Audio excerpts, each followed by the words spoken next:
Em 17 de setembro de 2020, em Popayán, no território ocupado pelo Estado colombiano, indígenas do povo Mixteco derrubaram a estátua de Sebastián de Belalcázar, símbolo da colonização e escravidão que assombra aquelas terras desde o século XVI. Recentemente, a imagem de Cristóvão Colombo foi derrubada em Barranquilla.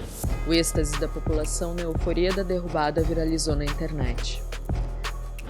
Já nos primeiros dias dos levantes em reação ao assassinato racista de George Floyd pela polícia, nos Estados Unidos, dezenas de estátuas de líderes confederados foram depredadas ou derrubadas por manifestantes. Do outro lado do Oceano Atlântico, em Bristol, no Reino Unido, uma estátua do mercador de escravos Edward Colston foi derrubada, arrastada pelas ruas da cidade e jogada em um rio. Recentemente, nas terras roubadas do Canadá, centenas de ossadas de crianças e jovens indígenas foram descobertas enterradas nos pátios das chamadas escolas residenciais. Essas escolas, criadas pelo Estado canadense e administradas por igrejas cristãs, tinham como objetivo isolar as crianças indígenas da influência cultural de suas famílias. A descoberta dos corpos foi o estopim para indignação e contra-ataques. 8 igrejas já foram queimadas na região da chamada Colômbia Britânica, além de diversas depredações no resto do país. As imagens são diretas, onde arde um símbolo da instituição que há 5 séculos queima, de forma silenciosa e institucional, as línguas, culturas e espiritualidades originárias. No dia 1º de julho, feriado nacional da independência, a imagem da Rainha Vitória foi derrubada na cidade de Winnipeg, província de Manitoba. Há denúncias similares contra escolas salesianas e internatos de freiras em territórios hoje ocupados pelo Estado chileno, onde se sequestrava, torturava e assassinava crianças dos povos originários como Yaganes, Kauéscar e Xelknam. Ao longo da cordilheira, florestas e desertos de todo o continente, somam-se inúmeros relatos de instituições coloniais católicas que cometiam atrocidades como essas. E o que realmente está em jogo quando a opressão é combatida através da destruição de um patrimônio simbólico? E o que, de fato, mantém de pé esses símbolos racistas, escravagistas, coloniais e genocidas em diversas cidades do continente? Quem realmente se beneficia dessa história colonial ocupando o espaço público até hoje? Pagamos um alto preço por manter intactas as imagens de colonizadores, torturadores e símbolos de opressão.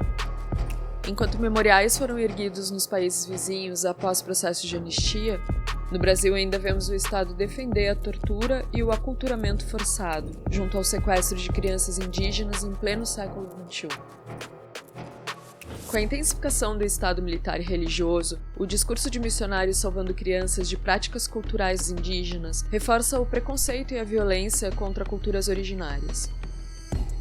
Esse jogo de distorções culturais escancara que a diversidade só é aceita na atual Inquisição brasileira quando conectada às lógicas produtivistas, liberais e capitalistas. Colombo, Cabral, Vasco da Gama, Anchieta ou Américo. Todos traidores a serviço do patriarcado colonial. Bento Gonçalves, Duque de Caxias, Marquês do Pombal. Generais covardes e escravagistas. Dom Pedro, Princesa Isabel, bandeirantes. Impostores de uma falsa independência. Enquanto esses símbolos estiverem de pé, e não reconhecermos a crueldade e o racismo por trás deles, não nos livraremos de seu legado de injustiça. Se monumentos ainda homenageiam escravocratas, assassinos e violadores, é porque o sistema que eles construíram ainda está de pé. No Chile, as constantes intervenções e ataques à estátua de Manuel Baquedano levaram o governo a removê-la. Em La Paz, na Bolívia, a antiga imagem da rainha espanhola Isabel a Católica recebeu a intervenção das Mujeres Creando, renomeando o espaço para Plaza de la Chola Globalizada, como reivindicação de identidade das muitas mulheres que ergueram as comunidades da região. Em São Paulo, imagem dos covardes bandeirantes e de Padre Anchieta são constantemente atacadas. Não houve descobrimento, foi invasão e genocídio. A história colonial é a origem das maiores desigualdades e injustiças nesses territórios.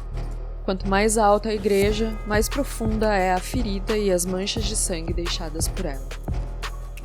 A suposta dívida externa é reversa. São os chamados países ricos que devem aos povos e territórios colonizados. Suas riquezas são o resultado do saque dessas terras, do genocídio de povos originários e escravizados. Queremos a reparação imediata das culturas e seus territórios. Os colonizadores estão em dívida. Devem cada vida, cada grama de ouro roubado, cada conhecimento botânico apropriado, cada rio poluído, cada língua silenciada. Hoje são estátuas e igrejas. Amanhã serão os ideais, valores, instituições e estruturas que estes símbolos representam que estarão em chamas, e suas cinzas vão nutrir as sementes de mundos mais justos e livres.